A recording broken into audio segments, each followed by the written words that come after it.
का भाई लोग का हाल बा? सब ठीक बानू? भोजपुरी में बड़ा विवाद चलता भाई लोग।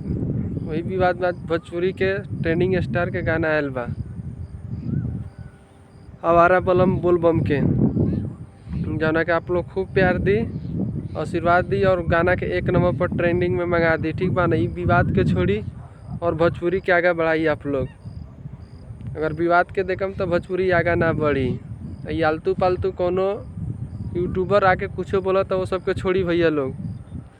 अपने लोगन विवाद को छोड़ी आ गाना पे ध्यान दी, आ एक से एक गाना के सुनी, आ एक से एक बड़ा रिकॉर्ड बनाई। ठीक बा ना? दोनों एके रहियन सा, दोनों अलग न होइहन, बीच में यूट्यूबर बदनाम हो जाई।